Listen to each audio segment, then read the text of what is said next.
baca quotes saya. Ada satu quotes, ini kata luar biasa. Kalimatnya singkat. Ini akan berlalu. Kalimatnya apa? Ini akan berlalu. Gimana maksud dari kalimat ini akan berlalu? Ketika kita gembira, kita senang.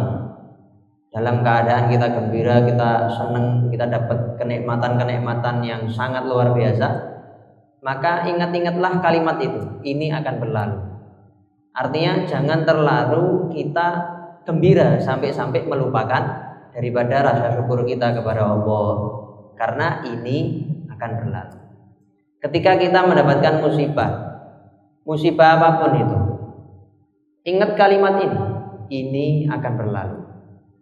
Sebesar apapun musibah yang kita dapatkan, sebesar apapun musibah yang kita lalui, ingat-ingat ini akan berlalu, tidak bakal lama. Bahkan salah satu ciri di mana Allah Subhanahu wa taala itu senang terhadap hambanya, itu ketika hambanya mendapatkan musibah. Bahkan salah satu ulama mengatakan, man lam yabtali baina kulli arba'ina lailah bi baliyatin aw hammin aw musibatin falaisa lahu indallahi qadrun. Siapa orang yang tidak pernah mendapatkan musibah selama 40 malam. Jadi dalam 40 malam itu dia lewati hari-harinya biasa saja. Tidak dapat musibah, tidak dapat kesumpekan sama sekali, tidak ada bencana sama sekali, ya dia lalui biasa saja, maka ketahuilah dia tidak memiliki kedudukan di sisi Allah Subhanahu wa taala. Tidak ada kedudukan di sisi Allah Subhanahu wa taala. Kita coba lihat Fir'aun, itu tidak pernah sakit. Sampai-sampai gara-gara dia tidak pernah sakit, itu ngaku Tuhan. Jadi kita kalau seandainya tidak pernah sakit, hati-hati Fir'aun. Hati-hati Fir'aun zaman ini. Lah ketika Fir'aun tadi itu tidak pernah sakit, sampai-sampai dia mengatakan ana rabbukumul a'la, aku ini Tuhan kalian semuanya. Karena dia ngerasa bahwasanya aku ini tidak mendapatkan sesuatu yang biasa didapatkan oleh seorang hamba. Kita ini kan biasa sakit, itu kan biasa. Dia ngerasa, oh ini aku tidak sakit, tidak seperti kalian sakit, berarti ini aku Tuhan yang menciptakan kalian dan lain sebagainya. Maka ya itu tadi, karena Fir'aun tidak memiliki kedudukan di sisi Allah Subhanahu wa taala. Dalam sabda yang lain, Nabi bersabda, man yuridillahu bi khairan yusib minhu. Siapa yang dikehendaki oleh Allah kebaikan, ketika Allah ingin memberikan kebaikan kepada hambanya, maka katanya Allah beri musibah dulu. Katanya Nabi, Allah akan memberi dia musibah terlebih dahulu. Jadi ketika kita mendapatkan musibah, kita ini harusnya tahu, kita harusnya sadar, musibah yang Allah berikan kepada kita ini bukan untuk supaya kita itu selalu mengeluh. Kita mengucapkan aduh itu biasa. Contoh, kita kalau dicubit pasti jawabannya apa? Aduh, sakit. Itu aduh itu biasa. Ketika kita mendapatkan musibah, keluhan pertama itu biasa. Karena manusiawi. Tapi ketika dia selalu mengeluh, nah itu yang tidak biasa. Ketika kita mendapatkan musibah, kita harus tahu bahwasanya di balik musibah itu pasti ada kemudahan. Istilahnya gini, ketika Allah memberi kita musibah, itu seakan-akan Allah ngasih kita DP. Kita kalau mau dapat kebaikan, kita kalau mau dapat kejutan dari Allah, itu Allah kasih DP. DP-nya apa? Musibah. Mau dapat jodoh yang luar biasa, istimewanya, tidak ada cacatnya sama sekali di surga. Tidak mungkin ada yang mendapati daripada orang yang sempurna, tidak mungkin. Ketika dia ingin mendapatkan suatu jodoh seandainya, kemudian sebelum dia mendapatkan jodoh tadi itu selalu diuji oleh Allah dengan ditolak, kemudian dijodohkan berkali-kali dia ya juga tidak cocok. Itu DP dari Allah Subhanahu wa taala untuk apa? Supaya dia bisa mendapatkan daripada kenikmatan yang lebih besar lagi. Kita lihat coba kisahnya Nabi Musa alaihissalam. Nabi Musa itu sebelum diangkat jadi rasul, dia dibuang dulu. Buang ada di lautan. sampai diambil oleh bala tentaranya Firaun. Kemudian dibawa oleh Firaun. Kemudian dibesarkan ada di istananya Firaun. Kemudian keluar dari situ sebelum hijrah ke Madian bunuh orang.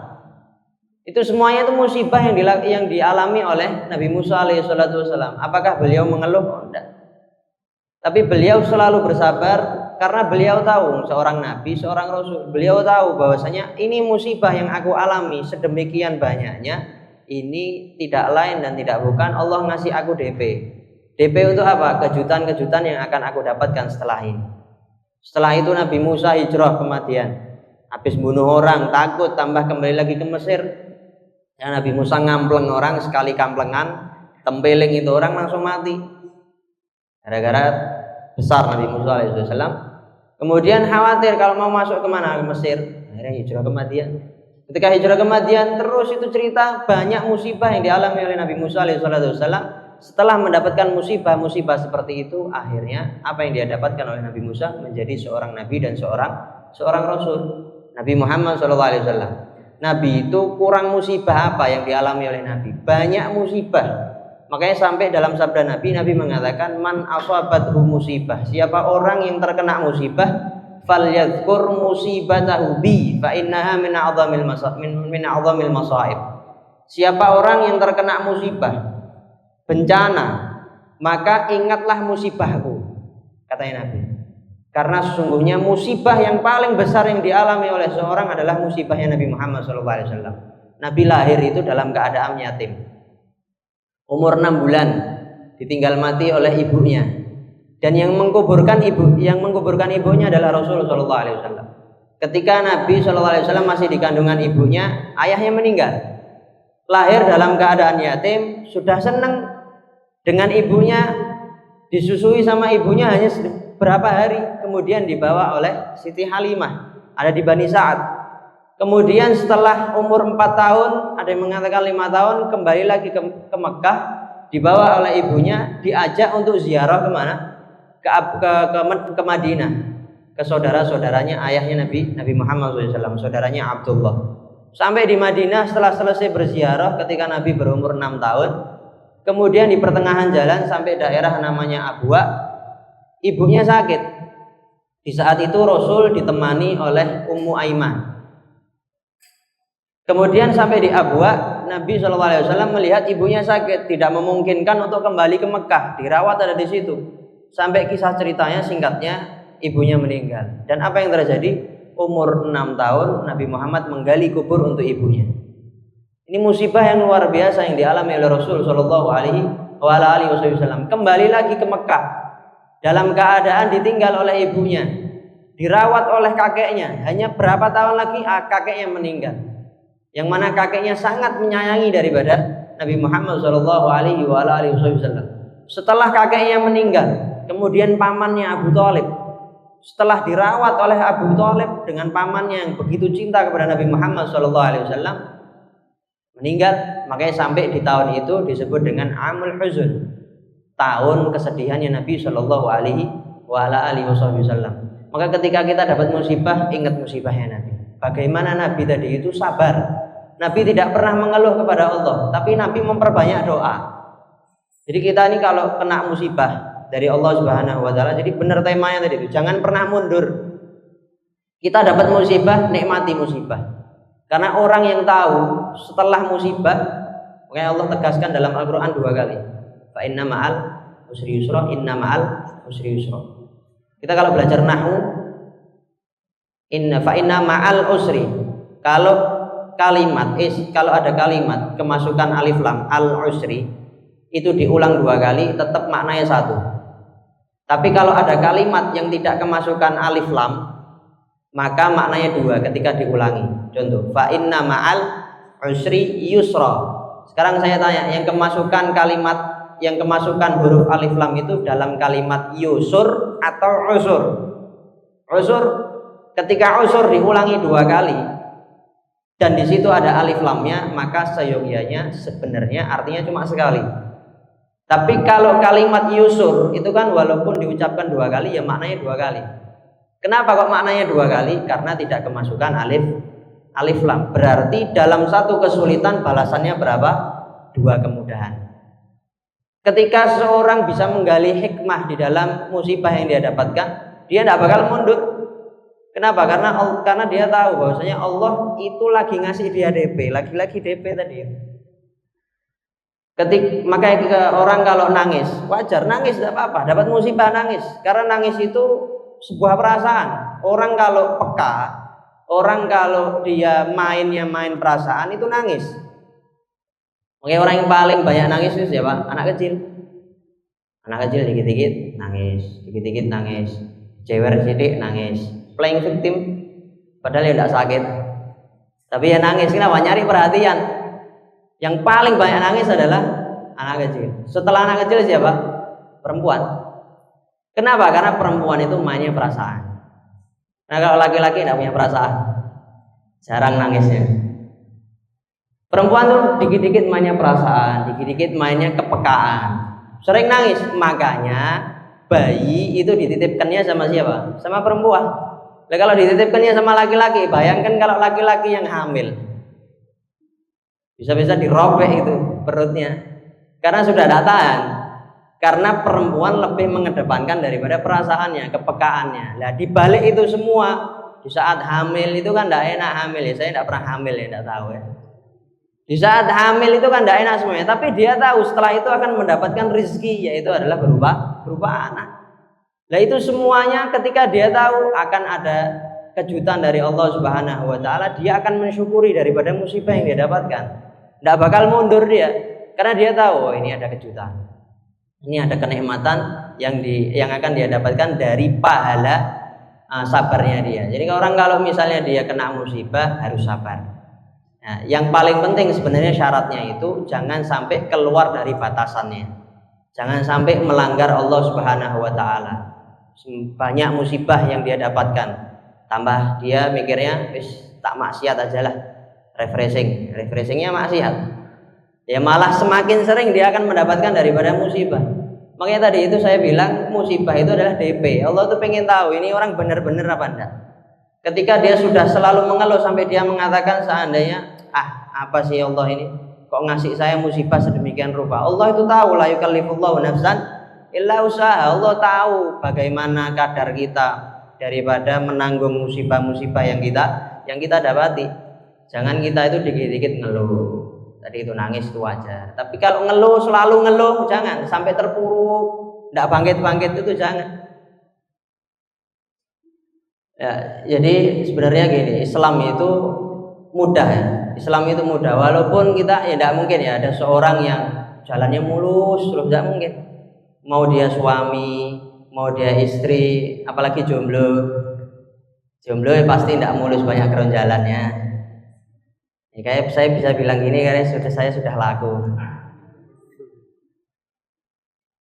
Jadi Islam ini mudah. Bahkan Nabi SAW pernah ditanya oleh para sahabat, ayul islami khair, Islam apa yang bagus wahai Rasul SAW? Nabi bilangnya apa? Tut'imut ta'am, makan-makan. Makanya kita kalau hadir hall yang dicari bukan ceramahnya. Yang dicari bukan siapa yang sholawatan. Mau yang sholawatan suaranya tidak enak, yang penting makannya kebuli. Yang penting makannya adalah nasi mandi. Yang dicari itu makanannya. Makanya kita kalau hadir hall yang paling ditunggu-tunggu itu acara tahlilnya. Kenapa? Karena sudah semakin dekat kepada makan. Nah, ketika Nabi ditanya oleh para sahabat, Islam apa? Bukan makanan apa yang baik. Islam apa yang baik? Kata Nabi, tut'imut ta'am, makan-makan. Ketika kamu memberikan makanan, itu adalah Islam yang baik. Jadi kita kalau dapat makanan itu bagi-bagi. Kita ingat kalau ada di pondok, kita kalau kiriman itu kita tidak lupa sama teman-teman kita, mayoran gitu. Oh dapat kiriman, makan bareng. Jangan disimpan dalam lemari, dikunci dibuang. Dirinya sendiri pelit sama dirinya sendiri. Waliyadzubillah min dzalik. Kemudian kata Nabi, tut'imut ta'am, kamu berikan makanan kepada orang lain, wa taqra'us salam ala man arafta wa man lam ta'rif. Kamu ucapkan salam kepada orang yang kamu kenal dan juga kepada orang yang tidak kamu kenal. Wah, ini akhlak yang jarang Zaman sekarang itu kita mau salam hanya kepada orang-orang yang kita kenal. Kita kalau lewat di satu gang, jangan kebiasaan hanya ngucap ngapunten atau misalnya misi, jangan gitu aja. Ucapkan salam kepada siapapun yang kita lewati. Yang penting jangan laki-laki yang jomblo niatnya ngucapkan salam kepada satu perempuan yang jomblo. Tujuannya biar kepincut. Ya, dan niat yang terselubung, ini yang tidak benar. Tapi ketika seorang tadi itu lewat, kemudian dia mengucapkan salam kepada orang yang dia lewati, maupun dia tidak kenal, maka itu kata Nabi adalah Islam yang baik. Ya, bahkan dalam sabdanya Nabi mengatakan, Innallaha la yardha minal abdi ayyakula al-akalata fayahmadu 'alaiha wa yashrabu syarbata fayahmadu 'alaiha. Bahkan dalam masalah makan saja atau minum, ketika seorang minum satu tegukan, kemudian dia mengucapkan alhamdulillah, atau dia makan kemudian satu suapan saja, kemudian dia mengucapkan alhamdulillah, maka katanya Nabi, Allah ridho 100% kepada hamba tersebut. Jadi cara kita menggapai ridho itu gampang. Kita mencapai ridho dengan gimana? Kita makan cuma satu suap aja, kita kemudian mengucapkan alhamdulillah, dapat keridhaan Allah Subhanahu wa taala. Kita minum satu teguk saja, kemudian kita mengucapkan alhamdulillah, kita akan mendapatkan keridhaan daripada Allah Subhanahu wa taala. Maka itu ajarannya Nabi. Kita kalau minum itu disunahkan minum dengan 3 kali tegukan dengan tangan kanan. Ini kalau minum selain susu. Kalau susu sunahnya sekali tegukan. Minum susu, kecuali kalau susunya 1 liter. 1 liter kan bahaya. Ya kalau bisa, misal susu segini agak repot ya satu tegukan. Ya kecil seginilah, satu tegukan kan masih bisa. Tapi kalau misalnya minum air, disunahkan katanya Nabi, dan ini juga resep. Kita kalau pengen dijauhkan daripada kemaksiatan, katanya Nabi, minumlah seperti cara yang diajarkan oleh Rasul SAW, yaitu minum dimulai dengan Bismillah dan diakhiri dengan Alhamdulillah. Minum pertama kali Bismillahirrahmanirrahim, kemudian minum. Kemudian ucapkan alhamdulillah, tegukan pertama. Kemudian dibaca lagi Bismillahirrahmanirrahim, minum lagi. Selesai kemudian alhamdulillah. Kemudian yang ketiga Bismillahirrahmanirrahim, ucapkan lagi, minum dia.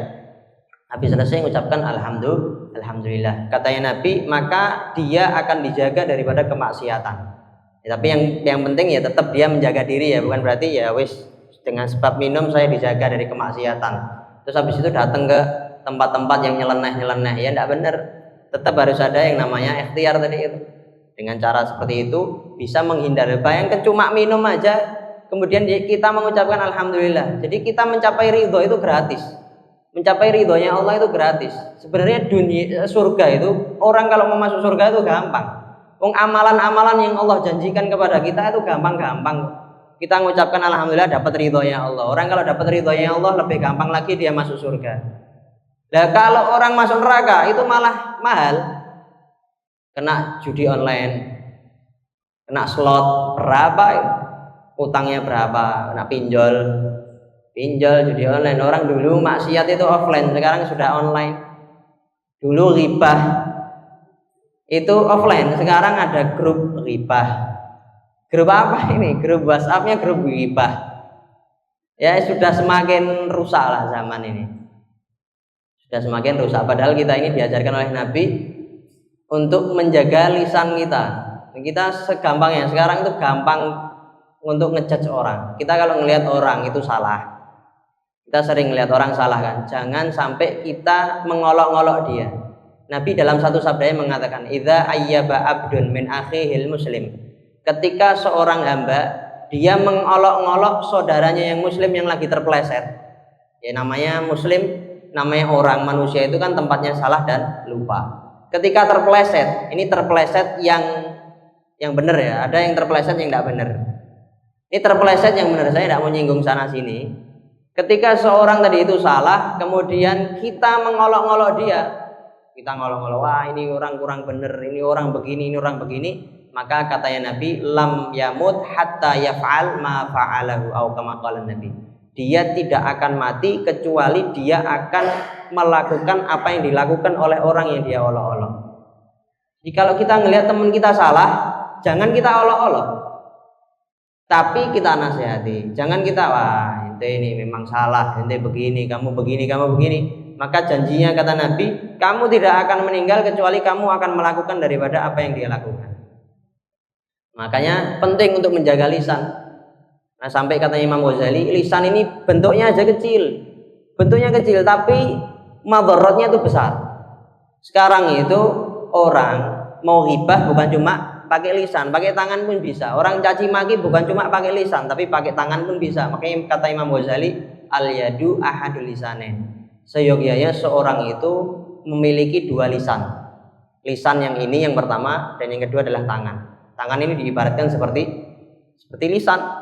Sekarang apa-apa ngetik, apa-apa nulis ada di Instagram, nyomot video ini digabung padu kabeh. Nah ini kan tidak benar. Ya kata Nabi SAW ketika para sahabat tadi itu tanya sama Nabi, ayul muslimuna afdal, siapa orang muslim yang paling afdal kata Nabi. Nabi tidak bilang yang duitnya banyak. Katanya Nabi, al muslimun yang paling afdal adalah man salimal muslimuna min lisanihi wa yadihi. Orang yang manusia di sekitarnya tadi itu selamat dari lisannya dan selamat dari godaan tangannya. Al-Imam Ar-Ramli, Ash-Shihab Ar-Ramli ketika meninggal, itu kita ini kalau hadir satu acara ada orang yang meninggal, orang soleh atau wali atau ulama, itu ketika meninggal pasti sebelum disolati salah satu dari keluarganya itu pasti akan berdiri, kemudian akan menceritakan tentang kisah daripada orang yang meninggal. Kenapa sih kok sampai bisa mendapatkan kesolehan seperti ini? Apa kisahnya? Apa yang dia lakukan di masa hidupnya? Itu kan pasti diceritakan. Ada satu ulama namanya Ash-Shihab Ar-Ramli, namanya Ahmad Ar-Ramli, punya anak namanya Muhammad. Ketika ayahnya ini ulama yang terkenal, ulama ahli fikih, ahli hadis, ahli dalam segala hal, ulama yang benar-benar soleh. Ketika meninggal, anaknya tadi itu berdiri untuk ceramah, untuk menceritakan apa sih kisahnya, kenapa ini kok ayahnya tadi itu bisa mendapatkan daripada kedudukan yang tinggi di sisi Allah Subhanahu wa taala, bisa jadi ulama yang terkenal, benar-benar ulama ya, bukan ulama-ulamaan, bukan seorang yang bodoh kemudian dibikin jadi ulama, bukan, tapi ini benar-benar ulama. Katanya beliau, karena ayahku ini mengamalkan hadis Nabi, al muslimu man salimal muslimuna min lisanihi wa yadihi. Seorang muslim sejati adalah di saat orang-orang di sekitarnya itu merasa aman dari lisannya dan merasa aman daripada tangannya. Tangannya tidak dia gunakan untuk mukul, lisannya tidak dia gunakan untuk mencaci maki, untuk menggunjing, untuk memfitnah, menyebarkan daripada berita-berita hoax dan lain sebagainya. Bahkan dalam terakhir hajinya Nabi SAW, Nabi itu pada haji wadaknya, Nabi itu memiliki wasiat yang banyak. Nabi memiliki wasiat yang banyak. Di antaranya Nabi mengatakan kepada para sahabat, ala ukhbirukum bil mu'min. Apakah kalian ingin aku kasih kabar tentang siapa mukmin yang sejati? Nabi mengingatkan. Nabi mengatakan al mu'minu man aminahun nas ala amwalihim wa anfusihim. Seorang mukmin yang sejati adalah di saat orang-orang di sekitarnya, orang-orang mukmin di sekitarnya merasa aman dari dirinya. Atas apa? Atas hartanya tidak diganggu. Kemudian atas harga dirinya juga tidak diganggu. Kemudian Nabi mengatakan lagi, wal muslim, lagi-lagi Nabi mengingatkan lagi sama para sahabat, muslim yang sejati, karena ada orang muslim tapi bukan muslim sejati. Ada mukmin tapi bukan mukmin sejati. Siapa muslim yang sejati? Kata Nabi, man saliman nas min lisanihi wa yadihi.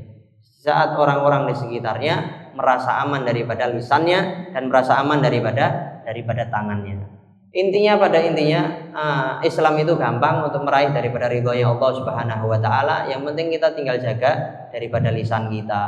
Jangan maitu orang, atau maitu ya. Jangan sukanya itu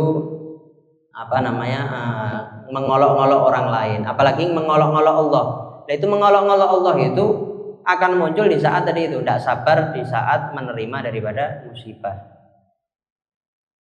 Ya, saking rahmatnya Islam juga ini, saking istimewanya Islam, itu sampai-sampai ketika seorang suami ini disabdakan oleh Nabi SAW, ketika seorang suami memiliki uang, kemudian dia berikan kepada istrinya untuk makan untuk keluarganya dan untuk istrinya, maka katanya Nabi, seorang suami tersebut akan diangkat derajatnya oleh Allah Subhanahu wa taala, 1 derajat. Jadi kalau suami punya duit dan dia bisa mencukupi istrinya, nah, ini akan mendapatkan derajat yang tinggi. Nah, yang tidak mendapatkan derajat yang tinggi adalah di saat seorang memiliki uang tapi tidak memiliki istri. Ketika seorang suami, dia memiliki uang, dia berhasil untuk menggembirakan daripada istrinya, diangkat derajatnya oleh Allah Subhanahu wa taala. Kita kalau melihat daripada hadis-hadis Nabi itu banyak, daripada fadilah-fadilah keutamaan daripada agama Islam ini banyak. Sabar terhadap musibah, dapat ganjaran dari Allah yang begitu luar biasa. Dalam sabdanya Nabi mengatakan, ketika seorang sabar terhadap ketaatan, orang sabar sama ketaatan itu kan ya agak susah. Contoh, harus bangun malam untuk sholat tahajud, itu kan susah. Beda sama kalau laki-laki pasang alarm jam 2 karena ada Liga Champion. Untungnya Indonesia kalau main pasti malamnya awal jam 7, ya alhamdulillah. Kalau jam 2 ya 14, subuhnya mungkin jam 5, sudah deket-deket matahari sudah mau isyraq itu baru sholat subuh. Rada aneh. Apa tadi Anda mau bilang apa? Hah? Apa tadi Anda bilang? Sampai Liga Champion. Menggembirakan istri, ingatnya menggembirakan istri toh. Apa tadi yang terakhir? Iya. Ketika seorang sabar kepada taatan, itu kan harus sabar, bangun malam, yang lainnya tidur, apalagi ngelihat temennya tidur, misal tidur kayak di pondok, ngelihat temennya tidur, enaknya, apalagi sambil ngorok, waduh enak men. Kemudian suami istri misalnya ngelihat istrinya tidur, kok lelah, kok enak men tidurnya. Suami tadi itu bangun tahajud, akhirnya tidur lagi lah. Ketika sabar terhadap ketaatan, nahan ngantuknya, kemudian dia siap untuk bangun tahajud, itu katanya Allah Subhanahu, katanya Nabi SAW, Allah akan memberikan dia daripada pahala sederajat 300 derajat. Allah naikkan 300 derajat. Dikasih pahala 300 derajat. Artinya dikasih pahala 300 derajat adalah dinaikkan pahalanya tadi itu, derajatnya dia akan dinaikkan setinggi 300 derajat. Itu kalau sabar atas ketaatan. Yang kedua, Nabi mengatakan seorang yang sabar terhadap musibah. Orang kalau sabar terhadap kemaksiatan, seorang ketika dia sabar terhadap kemaksiatan, mau maksiat sabar, tidak jadi. Mau ghibah itu padahal enak ya, ghibah itu kan enak, masya Allah. Ghibah itu kan ada micin-micinnya dikit. Ghibah itu ngerasa kayak enak. Kita kalau bahas ilmu itu setengah jam sudah ngantuk, tapi kalau ghibah berjam-jam, mas, pokoknya lanjut. Karena ya itu tadi, musibah itu maksiat itu buat orang yang menikmatinya itu adalah kelezatan. Makanya Imam Syekh Mutawalli As-Sa'rawi, beliau itu punya doanya itu luar biasa.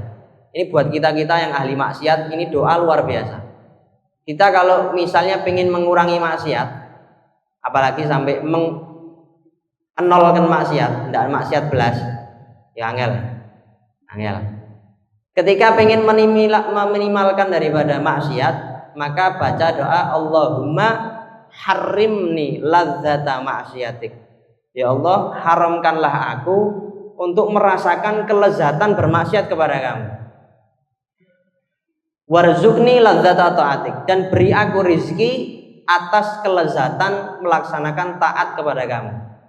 Di situ lafadznya Syekh Mutawalli Sa'rawi menggunakan lafadz sama-sama lezat. Lezat bermaksiat kepadamu dan lezat melakukan ketaatan kepada kamu. Yang satunya diharamkan dari kelezatan maksiat, yang satunya diberi rizki berupa kelezatan taat. Kok bisa dua-duanya sama-sama lezat? Mungkin kalau taat kan ya mungkin bisa lah. Kok maksiat juga kelezatan? Karena bagi orang yang ahli maksiat, mereka itu kenapa kok selalu bermaksiat? Karena mereka mendapatkan daripada kelezatan di dalam bermaksiat tadi itu. Dia merasa lezat ya. Nah, itu makanya bahayanya kalau orang dia itu merasakan kelezatan di dalam kemaksiatannya, dia akan semakin jauh daripada Allah SWT. Dia akan lupa, dia akan merasa biasa saja, maksiat biasa saja.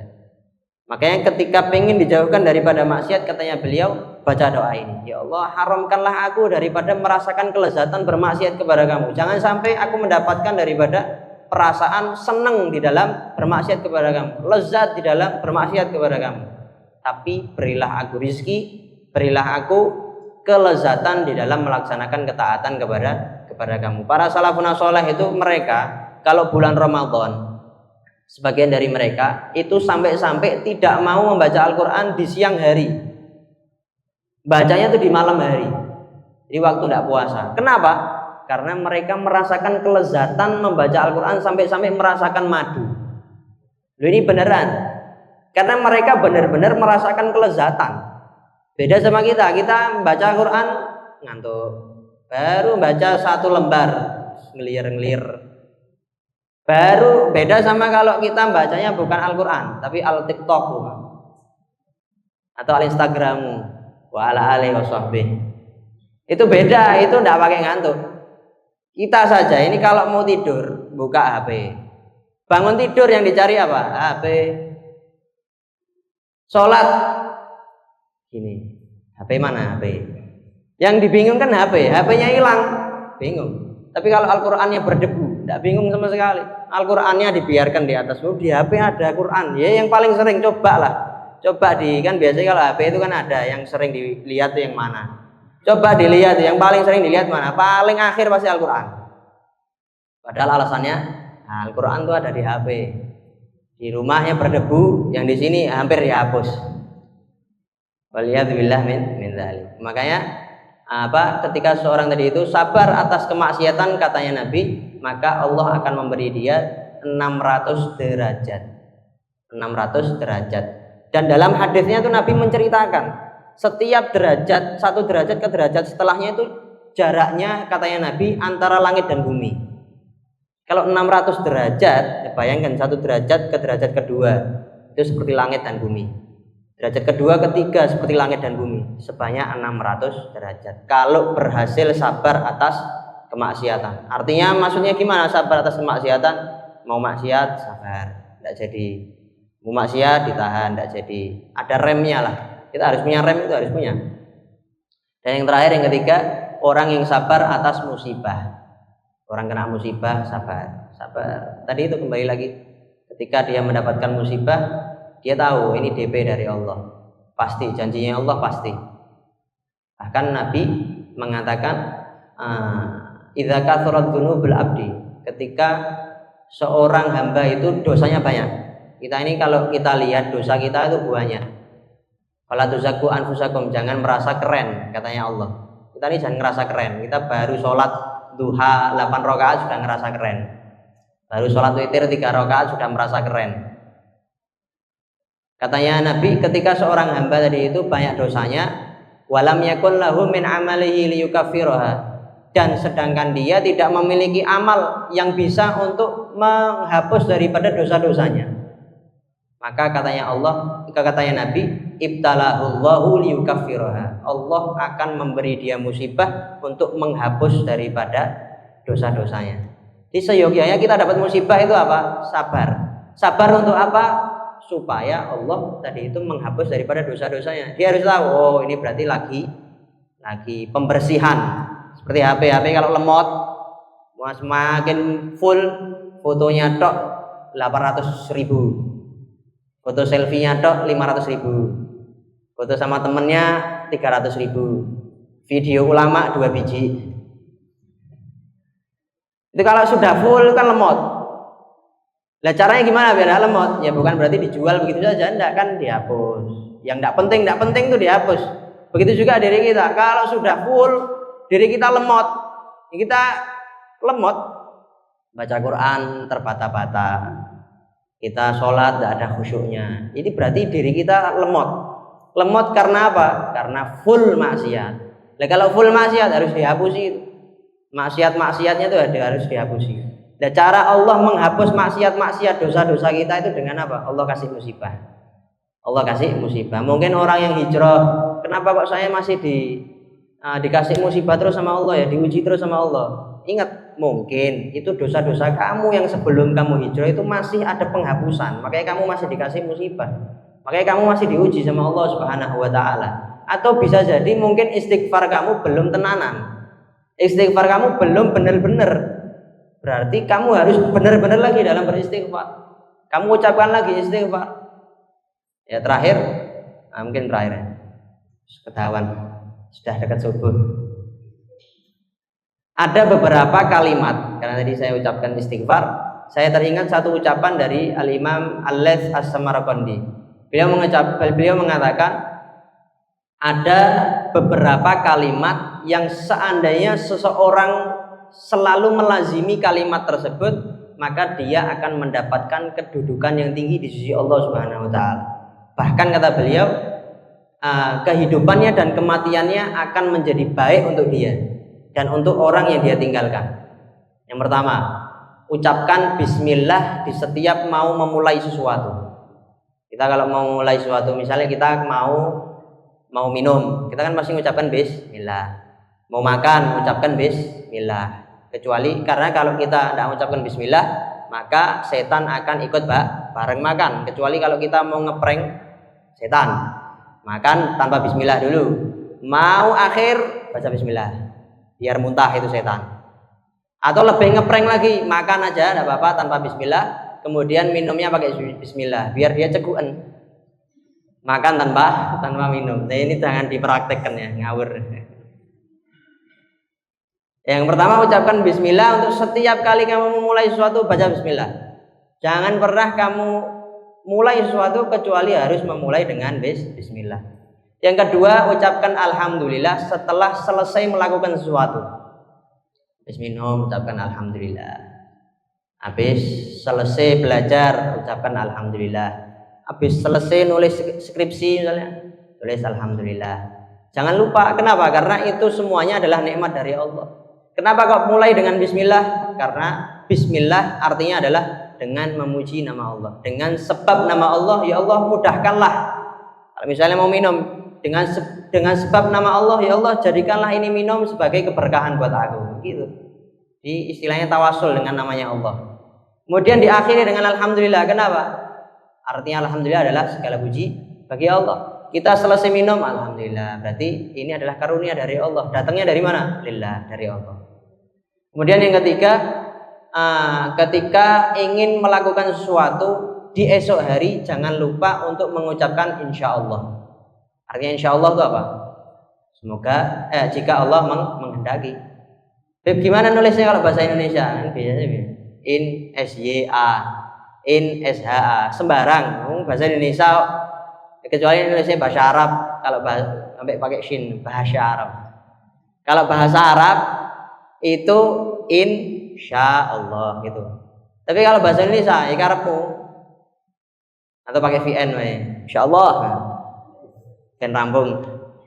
Untuk mengucapkan sesuatu, untuk melakukan sesuatu di esok hari, jangan lupa mengucapkan insya Allah. Loh kenapa? Kita tidak ada yang tahu. Kita tidak ada yang tahu. Besok bisa jadi kita sakit, bisa jadi besok kita sudah tidak ada janjian sama orang. Besok ya pasti. Bisa jadi besoknya dia sakit. Jangan pernah mengucapkan pasti. Insya Allah. Kadang orang zaman sekarang itu kalau insya Allah malah tidak marem. Loh, jangan insya Allah, harus pasti loh. Semua itu tergantung Allah Subhanahu Wa Taala. Jangan misalnya kita bilang insya Allah, loh kamu ini gak tenanan loh. Itu malah sebenarnya dia itu lagi melakukan ini ucapannya Laits As-Samarqandi.